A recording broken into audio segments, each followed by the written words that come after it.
A schema is what helps us understand how people work. It has to do with organizing knowledge, taking in new information, and then connecting that to things people know, believe, or have experienced. This creates a sort of mental structure to figure out why people act the way they do. Generally, going from the surface, breaking things down to the core that everything stems from. So Boahban has two core schemas from what I understand. One being before the adoption and the other being after. Pre-adoption, Boahban doesn't have much screen time, so I can dissect is limited. But from what I got, she seems to have the core desire to please others around her. By being useful, she can be helpful. Now, of course, in the story we know this will lead to her being used and killed many times. And from my assumption, every time she would come back to try to repeat the cycle, she might be wondering how she could have been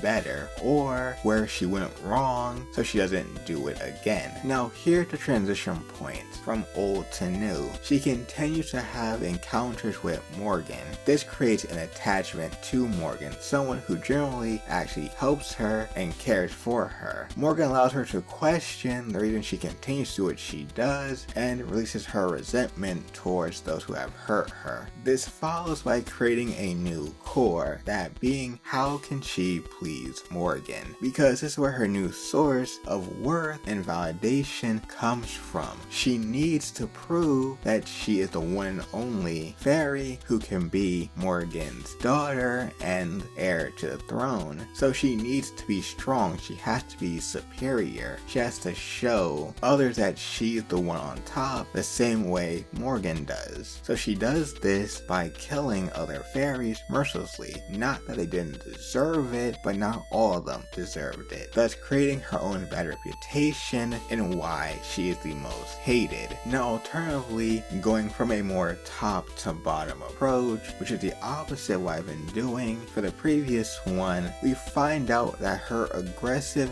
nature and tendencies for murder, they root from needing to show that she is powerful. It can also root from a form of revenge for Fairy's past doings to her, because she no longer wants to be the weak one, she no longer wants to be their prey, because that means she's weak, and if she is weak, in her mind, she is not worthy to be Morgan's daughter, because Morgan's daughter and heir cannot be weak, thus justifying all of her actions as a form of validation and way to receive Morgan's love. Now the question is, can she be fixed? Now, while I don't think she needs to completely be fixed, I think that her core schema needs to change to defining her own self-worth without the pressure of needing to perform to be worthy of the title of Morgan's daughter or heir. This will lead to her being less dependent on